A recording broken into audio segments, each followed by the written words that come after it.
नमस्कार, राष्ट्रबोध से मैं पवन केसवानी। छत्तीसगढ़ की राजनीति में 2.5 साल वाले मुख्यमंत्री का फार्मूला खूब चर्चा में रहा। टीएस सिंहदेव 2.5 साल मुख्यमंत्री बनेंगे या नहीं बनेंगे, इसे लेकर कयास लगते रहे।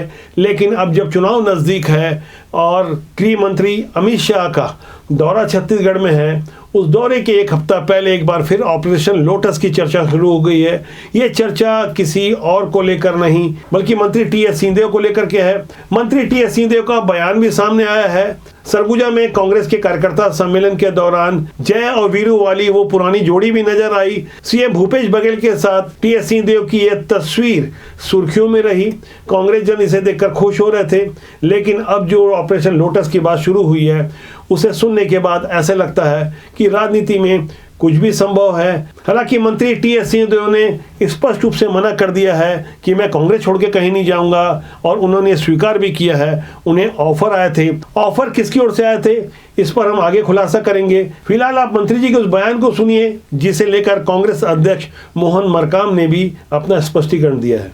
ऑपरेशन लोटस की बात नहीं है। देखिए, अगर कहीं किसी को लगता है कि गुंजाइश है तो हर राजनीतिक दल पहल करता है। कई दलों ने संपर्क किया। एक सच्चाई है कि क्योंकि ये सार्वजनिक तौर पे कहने की बात नहीं, उनके लिए भी पार्टी प्राइवेट मुलाकात थी। मुझे सार्वजनिक मैं कह भी नहीं सकता, नाम भी नहीं ले सकता, लेकिन जरूर सही बात है कि सबने संपर्क किया था। ऑपरेशन लोटस जिस ढंग से अन्य प्रदेशों में, चाहे मध्य प्रदेश हो, गोवा हो, चाहे कर्नाटका में करने का प्रयास किया, उसमें सफल भी हुए, मगर छत्तीसगढ़ में भारतीय जनता पार्टी सफल नहीं होगी। राजनीतिक गलियारों में ऑपरेशन लोटस की खूब चर्चा होती है। भारतीय जनता पार्टी ने कर्नाटका के कुछ विधायकों को अपनी तरफ लाकर जिस तरह से सरकार बनाई थी, तब ऑपरेशन लोटस ज्यादा सुर्खियों में आया था। हालांकि इसके पहले छत्तीसगढ़ में भी करीब 3 महीना पहले ऑपरेशन लोटस तब भी चर्चा में आया था, जब टीएस सिंहदेव बाबा ने खुद होकर कैमरे के सामने आकर जब ये कहा था कि भारतीय जनता पार्टी यदि आरएसएस के साथ मिल जाती है तो ज्यादा मजबूत हो जाती है। तब उनके इस बयान के बाद मध्य प्रदेश में पंचायत एवं ग्रामीण विकास मंत्री महेंद्र सिंह सिसोदिया का एक बयान आया था, जो रिश्ते में टीएस सिंहदेव के समधी भी बताए जाते हैं। उन्होंने खुला ऑफर दिया था। मंत्री टीएस सिंहदेव के रिश्तेदार का यह बयान कोई मामूली बयान नहीं था। उन्होंने जो बातें कही सबके सामने कही। फिलहाल राजनीति के पंडित आज तक इस बात को समझने की कोशिश कर रहे हैं कि बाबा आखिर परोक्ष रूप से ही सही भारतीय जनता पार्टी की तारीफ क्यों कर रहे थे। भाजपा की एक मजबूती है, उनकी अपने आप एक मजबूती है, उनके संगठन की मजबूती है, और कभी उनको नजरअंदाज नहीं करना चाहिए।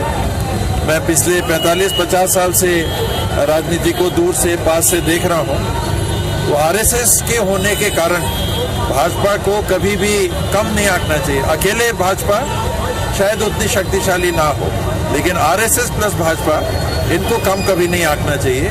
महाराज, आप की कदर कांग्रेस पार्टी के लोगों में नहीं है, न आपकी कदर वो जानते हैं। इसी तरीके का वाकया महाराज ज्योतिरादित्य सिंधिया जी के साथ भी हुआ था। मेरा आपसे व्यक्तिगत अनुरोध है कि आप कांग्रेस पार्टी को तिलांजलि दें और भारतीय जनता पार्टी को ज्वाइन करें, और भारतीय जनता पार्टी आपको निश्चित रूप से आपके मान सम्मान और छत्तीसगढ़ की जनता का पूरा हित सुरक्षित रखेगी। एमपी के मंत्री महेंद्र सिंह सिसोदिया की तरह टीएस सिंहदेव के पास भी पंचायत एवं ग्रामीण विकास विभाग था, लेकिन उन्होंने अपनी ही सरकार के खिलाफ तोहमत लगाते हुए वो दायित्व तो छोड़ दिया। दिसंबर 2022 में जब उन्होंने इस्तीफा दिया था, तब ये चर्चा खूब थी कि सरकार से नाराज हैं, हो सकता है कि भाजपा से मिल जाएंगे। तमाम ऐसी बातें सामने आते रही। हालांकि टीएस सिंहदेव अपने खास अंदाज में कैमरे के सामने आकर सब कुछ साफ साफ कह देते हैं। उनका यह अंदाज उनके विरोधियों को भी खूब पसंद आता है। फिलहाल जय और वीरू की जोड़ी वाला एक वीडियो जिसकी हम चर्चा कर रहे थे, जो सरगुजा के कांग्रेस के कार्यकर्ता सम्मेलन से निकल करके आया, वहाँ बॉडी लैंग्वेज पे गौर करें तो ऐसा लगेगा ही नहीं कि सीएम भूपेश बघेल और टीएस सिंहदेव के बीच कोई आपसी मनमुटाव है। हालांकि सम्मेलन के दौरान एक बात उठी कि बाबा ने अपना दावा अभी तक नहीं छोड़ा है। उनके दावे को लेकर छत्तीसगढ़ कांग्रेस के प्रभारी कुमारी शैलजा ने भी उनका नाम लिया। कुमारी शैलजा की बातों को यदि आप गौर करें तो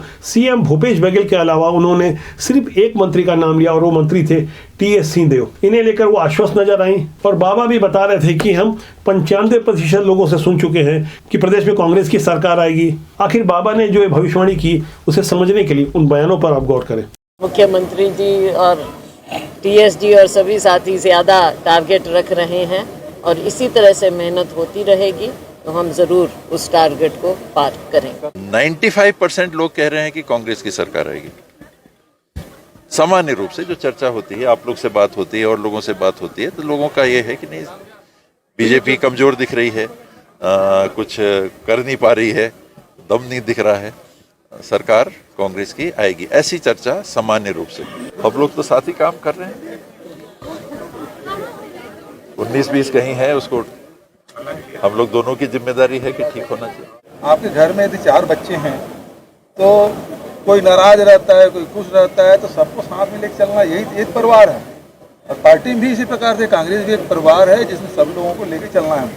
अक्सर चुनाव के पहले सत्ताधारी दल का मुख्यमंत्री ही अगला चेहरा भी होता है, लेकिन छत्तीसगढ़ के मामले में जिस तरह से कांग्रेस फूक फूक कर कदम रख रही है, वहाँ आशंका है कि टीएस सिंहदेव कहीं सरगुजा से कांग्रेस के लिए खतरा न खड़ा कर दें। ऐसी स्थिति को भांपते हुए फिलहाल कांग्रेस की ओर से आधिकारिक रूप से अभी तक सीएम भूपेश बघेल ही अगले मुख्यमंत्री का चेहरा होंगे, यह घोषित नहीं किया गया है। जबकि भारतीय जनता पार्टी ने पहले ही अपनी स्थिति स्पष्ट कर दी है कि हम सामूहिक नेतृत्व पे चुनाव लड़ेंगे और हर दिन भारतीय जनता पार्टी जो नई नई रणनीतियां बना रही है और नए नए आरोपों को लेकर जिस तरह से सत्ताधारी कांग्रेस सरकार को घेरने की कोशिश कर रही है, आने वाली 19 जून को सीएम हाउस का घेराव होगा।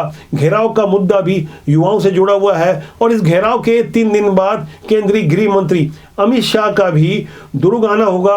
वे यहाँ एक आम सभा को संबोधित करेंगे और इसी महीने की आखिरी तारीख यानी 30 जून को भाजपा के राष्ट्रीय अध्यक्ष जेपी नड्डा भी छत्तीसगढ़ आ रहे हैं। लगातार केंद्रीय नेता भारतीय जनता पार्टी से यहाँ आ रहे हैं, वे रणनीतियां तय कर रहे हैं और जमीनी हकीकत को समझने की कोशिश कर रहे हैं। जिस तरह से भारतीय जनता पार्टी अपने संगठन के कामों में कसावट लाती जा रही है, ऐसे में कांग्रेस के अंदर खाने जो कुछ भी चल रहा है वो आपको साफ तौर पर नजर आ रहा होगा। राजनीति की सुचिता के लिए राष्ट्रबोध लगातार विश्लेषण करता है। हमारी कोशिश होती है कि राजनीति में अच्छे लोग आए और राजनीति की स्वस्थ खबरें आपको मिले, जिसे समझने के बाद योग्य और अच्छे लोग राजनीति से जब जुड़ेंगे तो जाहिर तौर पर इससे देश और समाज का भला होगा। हम एक बार फिर कहते हैं कि राजनीति बुरी नहीं होती, राजनीति में काम करने वाले लोग अच्छे या बुरे होते हैं। राष्ट्रबोध आपका अपना जनमंच है। हमारी कोशिश है कि आप इस चैनल को देखें, लाइक करें, शेयर करें और सब्सक्राइब करना ना भूलें, जिससे आपका और हमारा साथ ज़्यादा मजबूती से बना रहे। नमस्कार।